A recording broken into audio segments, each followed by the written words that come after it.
제가 이전에 한번 소개해드리기도 했지만 영화와 연극의 소재가 되기도 했던 지킬 박사와 하이드라는 소설이 있습니다. 이 소설은 인간 내면의 이중성을 잘 드러내는 그런 소설로 알려져 있습니다. 소설에 따르면 지킬 박사는 자신의 내면 속에 존재하는 선과 악 중에 순수한 선을 분리해낼 수 있다고 생각했습니다. 그리고 그 목적으로 약물을 만들게 되었습니다. 그러나 그 약물을 자신에게 투여한 후 선한 본성은 점점 작아져 갔습니다. 반면에 악한 본성이 점점 더 커져가는 것입니다. 약물을 복용하면 자신의 내면 속에 있는 악의 분신인 미스터 하이드로 변했습니다. 그래서 점점 더 통제할 수 없는 처지에 이르고 말았습니다. 하이드로 변한 자신이 살인까지 일삼으며 걷잡을 수 없는 지경에 처하게 되자 지킬 박사는 스스로 목숨을 끊기로 결심합니다. 자신의 변호사인 어터슨이 지킬 박사의 집을 찾아갔을 때 거기에는 닥터 지킬이 죽어 있는 것이 아니라 미스터 하이드가 죽어 있었습니다. 시대 정신의 관점에서 이 소설은 19세기 말 영국 빅토리아 시대의 겉과 속이 다른 사회의 이중성을 고발하고 있습니다. 한편 인간 내면의 관점에서 이 소설은 사람은 누구나 선과 악의 이중성을 안고 살아갈 수 있다는 그 사실을 보여주고 있습니다.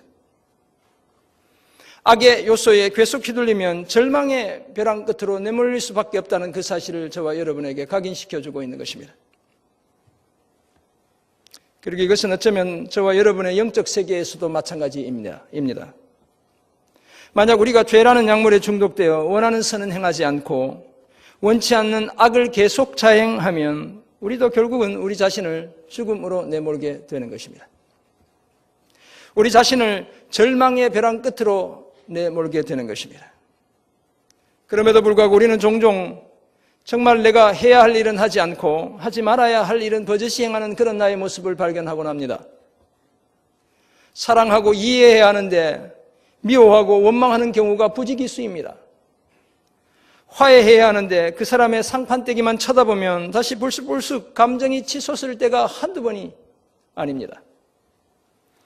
중독과 집착에서 벗어난 줄 알았는데 어느덧 다시 그 속에 빠져있는 나를 바라보며 한없이 절망하기까지 하는 그런 모습이 바로 오늘 저와 여러분의 모습인 것입니다. 그런데 우리는 오늘 앞에서 봉독해 올린 보면 로마서 7장 14절부터 25절에서 이런 우리와 비슷한 또 다른 한 사람을 만나게 됩니다. 선을 행하려는 자신의 의지와는 정반대로 오히려 악을 자행하는 이중적인 삶을 살고 있는 한 사람, 나를 발견하게 됩니다. 자신의 이중성이 빚어낸 절망의 벼랑 끝에 선 그 나를 우리는 만나게 됩니다. 우리는 그 나의 자기 고백 속에서 우리 자신의 이중적인 삶의 모습, 그리고 그 원인, 그 해결책을 찾아볼 수 있습니다. 그 해결책은 다름 아니라 이중성이 빚어낸 절망의 벼랑 끝에서 우리의 영원한 희망이 되시는 예수님을 바라보는 것입니다. 이와 같은 사실을 말씀하는 오늘 본문이 전하는 우리의 이중적인 삶의 모습과 그 원인과 해결책은 다음과 같은 것입니다. 우리의 이중적인 삶의 모습은 해야 할 일은 하지 않고 하지 않아야 할 일은 버젓이 잘도 행한다는 것입니다.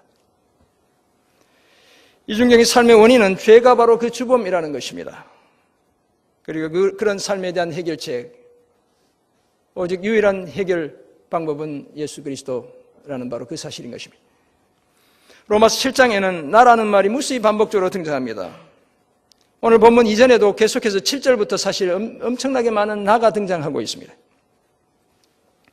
7절 중반 이후부터 보면 개역 개정 성경으로 제가 한번 이렇게 일일이 다 나를 빨갛게 칠해가지고 이렇게 한번 세워보았더니 33번이 등장해요.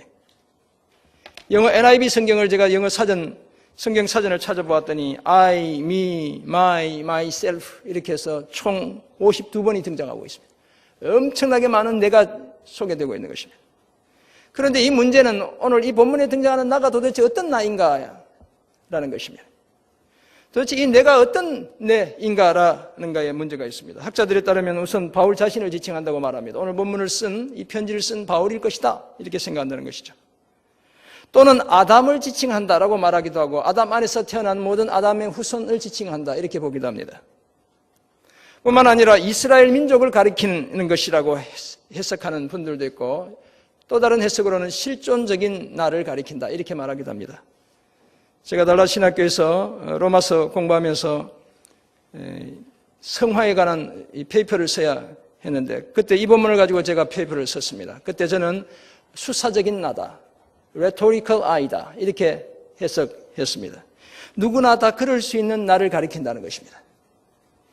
저는 개인적으로는 바울이라는 견해를 지지하지만 다양한 이해가 다 가능하다 이렇게 보여집니다. 그런데 이런 내가 누구인가에 대한 문제뿐만 아니라 이 나를 바울로 보더라도 이 나는 회심 이전의 상태를 묘사하고 있는지 아니면 회심 이후의 상태를 가리키는지 애매모호하기도 합니다. 회심 이후라고 하기에는 너무나 처절한 실패와 절망이 묘사되고 있고 회심 이전이라고 하기에는 선과 하나님의 법을 행하기 위해 몸부림치는 모습이 동시에 담겨있기 때문에 그렇습니다. 믿는 사람 같기도 하고 믿지 않는 사람 같기도 한 두 가지 모습이 동시에 담겨있다는 것입니다. 예를 들면 선을 행하기 위해 힘쓰고 하나님의 법, 마음의 법을 언급하는 것으로 보아서는 믿고 난 다음 회심 이후다라고 볼 수 있습니다. 그러나 하지 말아야 할 악을 자행하고 자기 속에 죄가 거하고 죄의 법이 자신을 포로로 사로잡고 자신이 공고한 사람이며 사망의 몸에 갇혀 있다는 선언은 회심 이전의 상태로 이해할 수도 있게 되는 것입니다. 이런 어려운 문제를 해결하기 위해 오닐이라는 학자는 이 글이 특히 로마서 7장 14절부터 25절까지의 이 글이 사도 바울이 처음 쓴 편지에는 없던 글이고 누군가가 후대에 끼워놓은 것이다 이렇게 해석하기까지 했던 것입니다. 분명한 것은 오늘 본문에 등장하는 나의 이중적인 모습 속에서 오늘 저와 여러분 각자의 적나라한 오늘의 모습을 발견하게 된다는 사실입니다.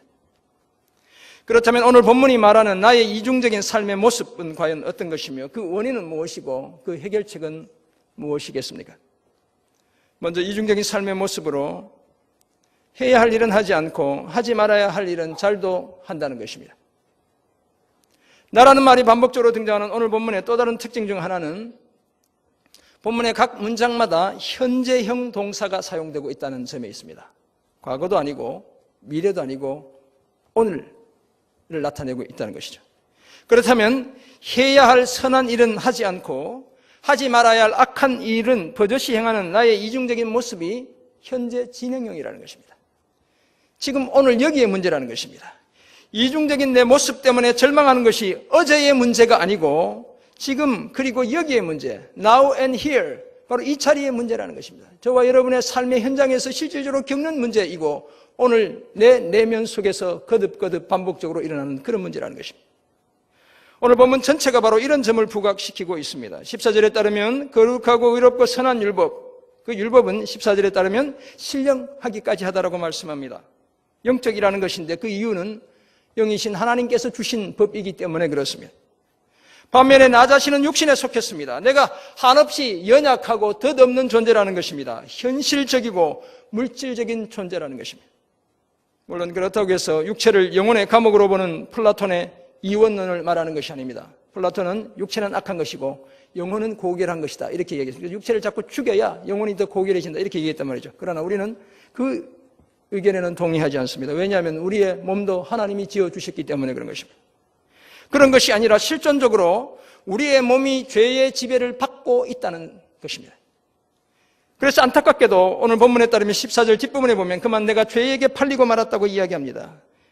죄 아래에 팔렸다 이렇게 이야기하고 있는 것입니다. 죄와 사망의 지배 아래 살아가며 고통스러운 날들을 지금 보내고 있다는 것입니다.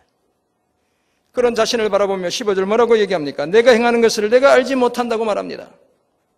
도대체 내가 무슨 짓을 하고 있는지 나도 모르겠다는 것입니다. 내가 왜 이러는지 몰라. 정말 왜 이러는지 몰라.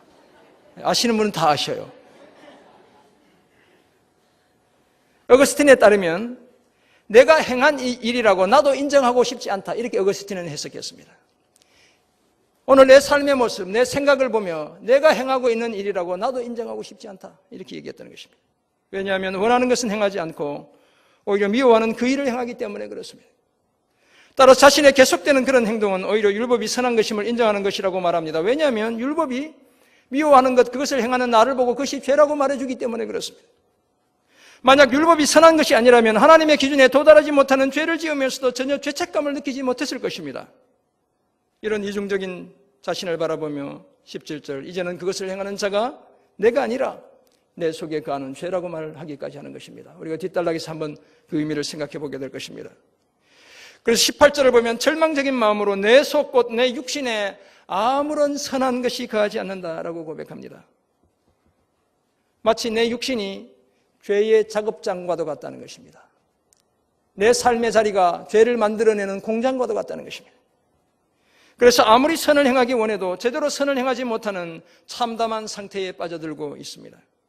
소위 영적인 아노미, 영적인 무질서 상태로 빠져들고 있는 것입니다. 그래서 나도 나를 종잡을 수 없는 지경에 이르고 말았습니다. 이런 나를 바라보며 거듭 내가 원하는 바 선은 행하지 아니하고 도리어 원치 않는 악을 행한다고 말합니다. 절망의 벼랑 끝으로 점점 더 내몰리고 있는 것입니다. 사랑하는 성도 여러분, 사실 우리 대부분은 오늘 본문에 등장하는 나와 비슷한 처지에 놓여 있는 그런 사람들이라고 하겠습니다. 물론 우리 중에 덜어는 심지가 견고한 분들도 있습니다. 마음의 뜻이 확실해서 신앙의 길로 그냥 냅다 달려가시는 그런 분들도 있을 수는 있습니다. 그래서 한결같이 거룩하고 의롭고 선한 삶을 힘쓰는 그런 분들도 혹시 그 중에는 들어 있을 수 있는 것이죠. 그러나 저는 그렇지 못합니다. 저는 오늘 본문에 등장하는 나와 똑같은 인간이 바로 저라고 생각합니다. 저는 내가 하지 않아야 할 말인 것을 알면서도 입술을 통제하지 못해 하고 마는 그런 사람입니다. 저희 아내가 우리 경상도 사투리로 입술이 조구라고 그래요. 새 입이라는 뜻인데 못 참는다는 것입니다. 안 해야 될 말도 쉽게 한다는 것이에요. 그래서 저한테는 비밀을 얘기하면 안 된다고 얘기해요. 제가 그런 사람이라는 걸 여러분 아셔야 됩니다. 내가 품지 말아야 할 생각인 것을 알고서도 계속 품고 마는 사람이 바로 접니다. 책임져야 하는 상황에서 책임을 회피하려 들고 이해하고 용납해야 하는 상황에서 오해하고 지적질하는 인간이 바로 접니다, 여러분. 때로는 과감히 돌파해야 하는 상황에서 비겁하게 그저 그 상황을 피하기만 하려는 인간이 바로 저입니다. 여러분, 제가 이런 인간이라는 것을 잘 아셔야 돼요. 그래서 저를 위해 기도해 주셔야 돼요. 진리와 사랑 모두를 지켜야 하지만 진리와 사랑 그 어느 것 하나도 제대로 붙들지 못하는 그런 연약한 인간이 바로 저입니다. 더구나 때로는 겉과 속이 완전히 다르기까지 한 이중적인 인간이 바로 저입니다. 사랑하는 성도 여러분, 그렇다면 정말 여러분은 과연 어떤 사람들입니까? 여러분은 과연 어떻습니까? 위대한 사도 바울조차도 오늘 이런 고백을 할 수밖에 없었다면 여러분은 과연 어떤 고백을 해야 마땅하겠습니까? 그저 옛 방식에 고착된 그 나가 최선의 나인 것처럼 우리는 착각하지 않아야 합니다. 추억에 젖어있는 내가 최고의 내인 것처럼 생각하지 않아야 합니다. 내가 원하는 방식대로 살아가는 그 나가 하나님이 원하시는 나라고 착각하지 않아야 합니다. 여러분, 이 착각에서 깨어나야 하는 것입니다. 내 마음대로 하는 내가 하나님이 원하시는 나라고 착각하지 않아야 하는 것입니다. 저나 여러분 모두 나의 내면의 이중성, 내 속 사람의 이중성과 내 삶의 이중성, 내 삶의 현장에서 드러나는 그 이중성을 바라보고 한없이 절망하며 가슴을 쳐야 하는 존재가 바로 저와 여러분인 것입니다. 우리가 이런 존재라는 사실을 겪고 있지 않아야 합니다. 그리고 바로 이런 우리의 인정 속에 하나님의 위로가 임하기 시작하는 것입니다. 더 이상은 내 힘으로 살지 않고 하나님의 은혜로 살아가는 그 비법을 드디어 배우게 되는 것입니다. 이중적인 나 자신 때문에, 그래서 절망의 벼랑 끝에 내몰린 나 자신 때문에 더욱 하나님의 구원의 은혜를 사모하며 살아가는 그런 저와 여러분 모두가 되시기를 주님의 이름으로 축원합니다. 오늘 본문에서 발견하는 우리의 이중적인 삶의 원인은 죄가 바로 그 주범이라는 것입니다. 죄가 문제라는 것입니다. 이 죄는 단순히 우리가 짓는 죄만을 지칭하는 것이 아니라 죄를 가지고 조정하는 사탄까지 의미하고 있다, 이렇게 볼 수 있습니다. 그래서 사도 바울은 17절에서 이제는 그것을 행하는 자는 내가 아니요 내 속에 거하는 죄니라, 죄를 의인화하고 있습니다. 내가 하지 말아야 할 일, 악한 일을 미워하는 그 일을 행하는데 그것이 내가 아니고 내 속에 거하는 죄라고 말합니다. 물론 악을 행하는 자신의 책임을 비겁하게 죄에게 전가하려는 것이 아닙니다. 무기력하고 무능력한 나의 힘으로는 이길 수 없는 죄의 거대하고 막강한 그 힘을 인정하고 있는 것입니다. 죄와 사망을 가지고 엄청난 권력을 휘두르는 사탄의 그 교묘함을, 지배함을 시인하고 있는 것입니다. 여기서 거한다는 것은 집안에 들어와 살고 있다는 의미를 가지고 있습니다. 헬라어 동사를 보면 엔 오이케오라는 단어가 사용되는데 오이코스라는 말은 집이라는 뜻이거든요. 엔은 아니라는 뜻이에요. 집안에 들어와 살고 있다는 것입니다. 유대인 랍비들은 죄는 마치 머무는 기간을 늘려나가다가 마침내 그 집 주인의 자리를 차지해버리는 방문객과도 같다, 이렇게 가르쳤습니다. 죄가 처음에는 손님처럼 왔다가 주인을 쫓아내고 그 집의 주인 행세하는 게 바로 죄라는 것입니다. 오늘 사도 바울이 이런 관점에서 내가 아니라 죄가 그렇다고 말하는 것입니다. 그렇다면 자신을 찾아온 죄가 이제는 자신의 주인이 되고 말았습니다. 주인 행세를 하는 것입니다. 그래서 원치 않는 악을 행하는 자가 자신이 아니라 죄라고 말하고 있습니다. 20절에서도 거듭 만일 내가 원하지 않는 것을 하면 이를 행하는 자는 내가 아니라 내 속에 거하는 죄라고 말합니다. 이중적인 삶을 사는 자신을 바라보며 죄의 뿌리 깊은 영향력을 다시 한번 보여주고 있습니다. 아울러 죄에 저항하며 몸부림치는 중에도 여전히 죄의 지배를 받는 자신의 그 연약함을 고백하고 있는 것입니다. 그래서 내가 원하지 아니하는 그것을 행하면 이를 행하는 자가 나 자신이 아니라 내 속에 거하는 나의 주인이 되어버린 죄라고 말하고 있는 것입니다. 그리고는 한 법을 깨닫게 되었습니다. 여기서 깨달았다는 것은 발견했다는 것입니다. 그 법은 선을 행하기 원하는 나에게 악이 함께 있다는 그 사실을 발견했다는 것입니다. 이 함께 있다는 말도 나란히 옆에 누워있다는 의미를 가지고 있습니다. 악이 자기 옆에 나란히 누워있다는 사실을 보게 되었다는 것입니다. 그렇다면 자기 안에 있는 선과 악의 이중성을 선명하게 보게 되었다는 것입니다. 그리고는 솔직한 자신의 상태를 고백합니다. 내 속사람으로 22절 하나님의 법을 즐거워하지만 그렇게 이야기하고 있죠. 내 속사람으로는 하나님의 법을 즐거워하되 23절 내 지체 속에 한 다른 법이 내 마음의 법과 싸워 내 지체 속에 있는 죄의 법으로 나를 사로잡아 간다는 것입니다. 그렇게 되어져가는 나를 보게 된다는 것입니다. 하나님의 뜻대로 살려는 자신의 선한 의지와 전혀 관계없이 또 다른 한 법, 곧 죄의 법이 자꾸만 자신을 그 법의 포로가 되게 한다는 것입니다. 자기 안에 상존하는 파괴적인 이 이중성 때문에 몸부림치고 있습니다.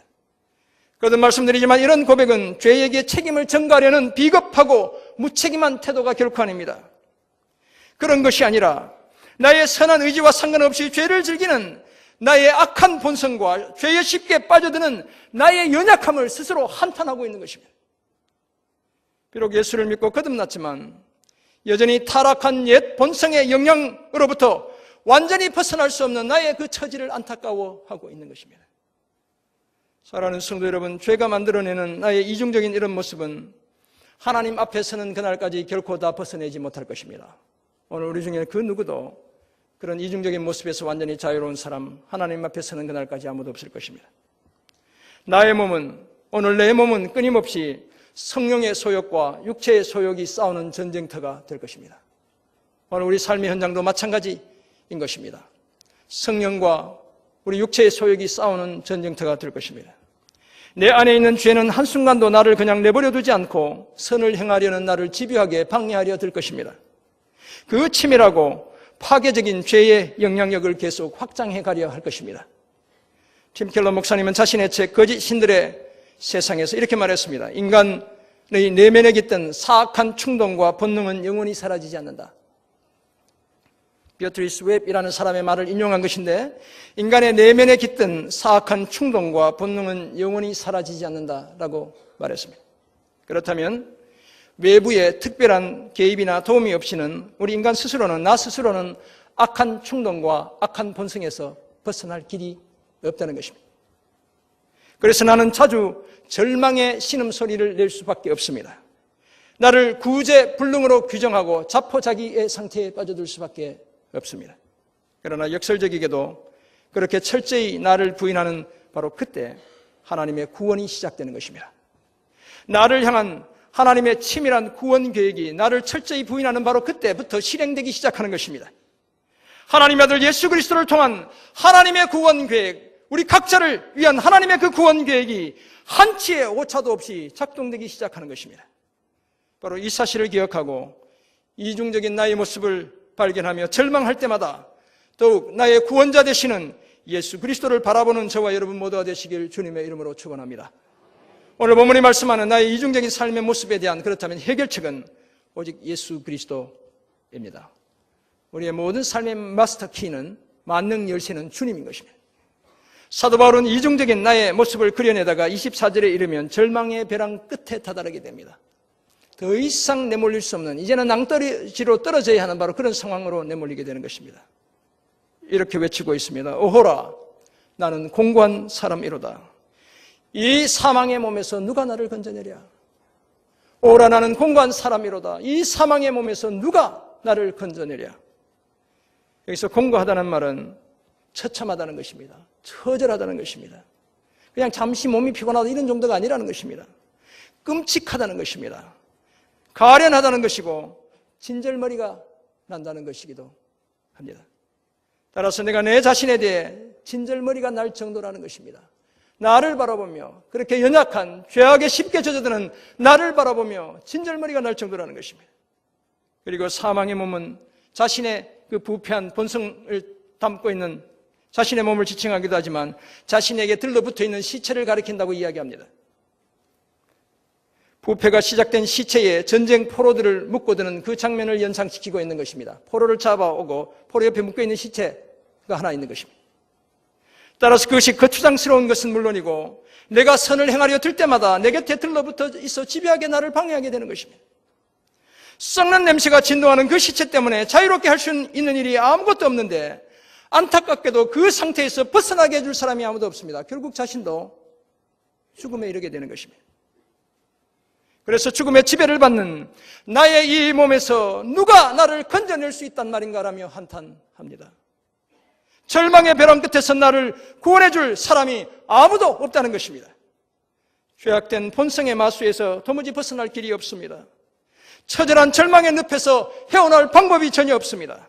모든 것을 다 포기해야 할 절망의 벼랑 끝까지 내몰리게 된 것입니다. 이제 죽음과 나 사이의 거리는 한 뼘밖에 남지 않게 되었습니다. 내가 할 수 있는 일은 무엇이든 다 해보았지만 결국 아무런 소용이 없습니다. 원하는 바 선은 행하지 않고 원치 않는 바 악을 행하는 고질적인 나의 이 이중성을 해결할 길이 도무지 없다는 것입니다. 그런데 이런 깊은 탄식이 터져나온 이유는 단지 내가 믿음이 부족하기 때문이 결코 아닙니다. 사도 바울이 믿음이 부족한 사람이 아닌 것이죠. 오히려 내가 제자도를 깨달으면 깨달을수록 주님을 닮아가는 삶이 어떤 것인지를, 주님처럼 살아가는 삶이 어떤 것인지를 깨달으면 깨달을수록 하나님이 주신 소명은 더 위대하게 다가오고, 그 반면에 내가 마땅히 감당해야 할 그 일들로부터 내가 한없이 멀어져 있음을 발견하게 되기 때문에 그런 것입니다. 하나님의 그 위대한 소명 앞에 내가 한없이 멀어져 있는 그런 나를 바라보며 한없이 절망하고 있는 것입니다. 그래서 더 크게 절망할 수밖에 없었습니다. 그런데 그 절망의 벼랑 끝에서 희망을 바라보았습니다. 구원의 길이 하늘로부터 열려 있음을 알게 되었습니다. 그 길이 바로 하나님의 아들 예수 그리스도인 것입니다. 그래서 대반전이 25절에 일어나게 되어 있습니다. 나의 모든 죄의 짐을 대신 져주시고 죄의 빚을 이미 다 갚아주신 순결하신 하나님의 어린 양 예수 그리스도가 절망의 늪에 빠진 절망의 벼랑 끝에 선 저와 여러분의 희망인 것입니다. 영원한 우리의 구원자 예수 그리스도로 말미암아 25절, 그래서 하나님께 오히려 감사를 드리고 있습니다. 우리 주 예수 그리스도로 말미암아 하나님께 감사하리로다. 이 사망의 몸에서 누가 나를 건져내랴 라고 외친 바로 그 이후에 하나님께, 주님 때문에 감사를 드리고 있는 것입니다. 비록 나 자신이 여전히 마음으로는 하나님의 법을, 육체로는 죄의 법을 숨겨도 이제는 더 이상 절망의 끝으로, 그 벼랑 끝으로 내몰리지 않게 되었다고 선언하고 있는 것입니다. 사랑하는 성도 여러분, 저와 여러분도 때로는 내 속에 있는 서로 다른 두 모습 때문에 더 이상 견딜 수 없는 임계치, 그 한계치에 다다를 때가 있습니다. 죄의 집요함 때문에 숨이 막힐 것만 같은 그런 때가 있습니다. 내가 처음 생각했던 좋은 의도와는 달리 전혀 엉뚱한 짓을 하고 있는 나 자신 때문에 한없이 낙심될 때가 있습니다. 내 의사와 전혀 상관없이 이것저것 끌려다니다가 완전히 낯선 환경에 그냥 내버려진 것 같은 그런 느낌이 들 때도 우리 인생에 종종 있는 것입니다. 그렇다면 그런 때가 바로 더 이상 피할 곳이 없는 절망의 벼랑 끝인 것입니다. 그런데 그때 그 자리에서 우리는 오히려 하나님께 감사해야 합니다. 왜냐하면 그 절망의 벼랑 끝에서 오히려 새로운 희망을 보게 해주셨기 때문에 그렇습니다. 우리의 영원한 소망이신 죽으시고 부활하신 예수 그리스도를 통해 하나님께서 그 절망의 벼랑 끝에서 저와 여러분을 건져주시기 때문에 그렇습니다. 죄와 사망의 법에서 벗어나 이제는 생명의 성령의 법 아래 살아가게 해주시기 때문에 그렇습니다. 이 사실을 기억하고 나의 이중성 때문에 내몰린 절망의 벼랑 끝에서 우리의 구원자 되시는 예수님을 바라보고 하나님께 감사하는 삶을 사는 저와 여러분 모두가 되시기를 주님의 이름으로 축원합니다. 그렇다면 이런 사실을 깨닫게 된 우리는 과연 어떤 삶을 살아야겠습니까? 두 가지를 말씀드립니다. 먼저는 성령을 따라 행해야 합니다.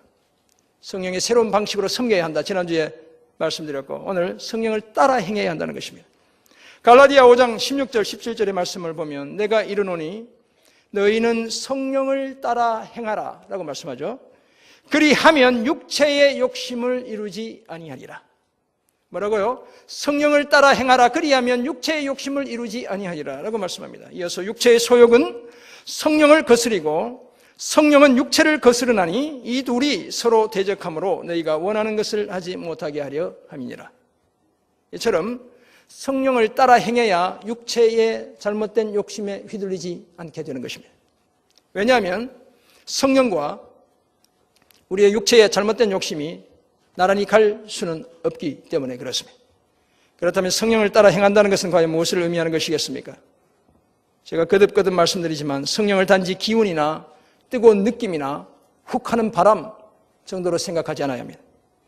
성령은 인격적인 존재입니다. 우리가 하나님 아버지, 아들 예수 그리스도 똑같은 성령 하나님인 것입니다. 인격적인 존재로 인정하고 우리의 모든 생각, 뜻이나 말이나 행동에서 성령 하나님을 앞세우는 것입니다. 그것이 바로 성령을 따라가는 것입니다. 또한 내 생각과 뜻과 말과 행동이 하나님의 뜻에 일치하는지를 늘 점검해 보는 것, 이것이 바로 성령을 따라 행하는 것입니다. 그래서 내 표정과 내 말과 내 행동이 죄악의 도구가 되지 않게 하고 의의 도구가 되게 하는 것, 이것이 바로 성령을 따라 행하는 것입니다. 이 사실을 기억하고 늘 성령을 따라 행해 마음에 원하는 선을 삶으로 실천해가는 저와 여러분 모두가 되시기를 간절히 소원합니다. 두 번째 적용점, 절망의 벼랑 끝에서 희망을 바라보아야 합니다. 선과 악이라는 영적인 이중성의 문제뿐만 아니라 우리는 인생의 순간순간마다 우리의 작은 몸으로는 다 감당하기 어려운 일들을 자주 만나게 됩니다. 내 힘으로 해결할 수 없는 그 절박한 삶의 문제들을 우리는 자주 만나게 되는 것이죠. 사방 어디를 둘러보아도 탈출구가 전혀 보이지 않는 무덤과 같은 벽과 어둠을 만나기도 하게 됩니다. 더 좋아질 가능성은 전혀 보이지 않고 그래서 이제는 모든 것을 다 포기해버리고 싶은 그런 깊은 수렁 속으로 빠져들 때도 있는 것입니다. 그러나 우리는 그런 절망의 벼랑 끝에서, 예수를 믿는 우리는 그런 인생의 절망의 벼랑 끝에서 희망을 바라보아야 합니다. 언제나 그리고 영원히 우리의 산 소망 되시는 예수님을 바라보아야 합니다. 죽음과 무덤을 지나 부활하신 예수님이 저와 여러분의 새로운 희망이 되게 해야 합니다. 그래서 부활의 능력을 덧입고 죽음과 같은 우리 각자 인생의 절망을 이기기도 하고 극복하기도 하고 통과하며 지나갈 수 있어야 합니다. 이런 확신 가지고 절망의 벼랑 끝에서 오히려 우리의 영원한 소망 되시며 확실하고 완전한 구원을 주시는 예수 그리스도를 바라보기로 결단하는 그런 저와 여러분 모두가 되시기를 간절히 소원합니다. 한 여성이 아이를 가졌다, 임신했다는 것은 생명의 씨를 자기 몸에 가졌다는 것입니다.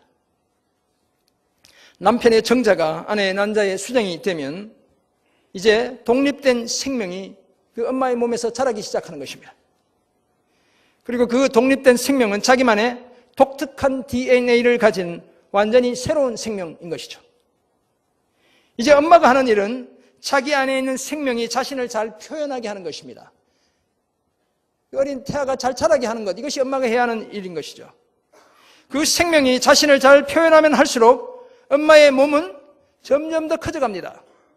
그리고 마침내 그 생명이 세상에 모습을 드러내게 되어 있는 것입니다. 9달이 지나면 드디어 빛을 보게 되는 것이죠. 그런데 그러기까지 엄마 또한 변해야만 합니다. 날씬한 원피스 입고 다니다가 이제 애가 생기면 어떻게 해야 돼요? 펑퍼짐한 인부복을 입고 다녀야 하는 것입니다. 먹는 음식 조절해야 합니다. 커피 함부로 마시지 말라 그러죠. 미국 엄마들은 자주 마시는데 우리는 커피 마시면 안 좋다고. 술, 담배 하는 엄마는 없겠지만 술, 담배 이런 거 절대로 하면 안 된다고 합니다. 태아에 좋지 않다고. 음식 조절해야 하는 것입니다. 영양가 있는 음식들을 충분히 섭취해야 합니다. 잠자는 자세 어떻습니까? 배가 불러지면 불러주시라고. 네, 허리도 아프고 모로 누웠다. 이랬다 저랬다. 다 하게 되는 것입니다. 우리의 삶이 달라지는 것이죠. 걸음걸이 어떻습니까? 뾰족 구두 신고 워킹하는 모델처럼 걷다가 오리처럼 뒤뚱뒤뚱 걸어 가야 하는 것입니다. 나도 모르는 사이에 그렇게 내 몸이 변해 가야 하는 것이죠. 그런데 이것은 저와 여러분이 예수 그리스도라는 그 새 생명을 우리 안에 받아들일 때도 마찬가지입니다. 우리는 이전과 완전히 달라졌습니다. 우리의 몸에서 완전히 새로운 생명이 살아서 움직이고 있는 것입니다. 따라서 그 생명이 성장함에 따라 당연히 우리의 삶이 달라져야 하는 것입니다. 그 새 생명에 걸맞게 우리가 변해야 하는 것입니다. 그런데 뭐가 문제입니까? 죄와 사탄이 문제인 것입니다. 우리의 새로운 속사람이 자신을 드러내려 할 때 우리가 그 사람을 통해 계속 방해하고 있기 때문에 그렇습니다. 사탄은 집요하게 우리가 새로운 삶을 살지 못하도록 계속 옛 방식에 붙들려 있게 하는 것입니다. 옛 몸에, 옛 삶의 태도에 그대로 붙들려 있게 하는 것입니다. 그래서 우리는 마치 임신 중독증에 걸린 여인처럼 우리의 이중성 때문에 우리 자신을 절망의 벼랑 끝으로 내몰게 되는 것입니다. 그 생명 때문에 내 목숨을 잃을 지경에 이르게 되고 마는 것입니다. 사랑하는 성도 여러분, 사실 어떤 의미에서 우리는 깊은 영적인 갈망을 따라 사는 것 자체가 불가능한 사람들입니다. 우리는 전적으로 무기력하고 무능력한 사람들입니다. 사도 바울이 이미 얘기했어요. 의인은 없이되 한 사람도 없다고. 하나님을 찾는 자도 없다고 이미 이야기했습니다. 공고한 자들이며 오늘 본문에 따르면 사망의 몸에 매여 있는 바로 그런 자들입니다. 깨어진 그릇들이고 파선한 배와도 같은 자들이 바로 저와 여러분인 것입니다. 그래서 이중성의 문제를 우리 스스로의 힘으로는 도무지 해결할 길이 없습니다. 죄의 치밀하고 집요하고 막강하기까지 한 그 영향력에서 우리는 도저히 벗어날 길이 없습니다. 그러므로 능력을 얻고 승리를 쟁취하기 위해서는 우리 자신을 성령 하나님께 맡겨야 합니다. 성령이 이끄시는 대로 살아야 합니다. 그리고 그 절망의 벼랑 끝에서 언제나 우리의 영원한 희망이신 예수님을 바라봐야 하는 것입니다. 이런 삶을 힘써 이중성이 빚어낸 절망을 극복하고 하나님께 늘 감사하며 살아가는 저와 여러분 모두가 되시기를 주님의 이름으로 축원합니다. 아멘. 기도하겠습니다. 하나님 아버지, 오늘 우리에게 주신 귀한 말씀을 기억합니다. 선과 악의 문제,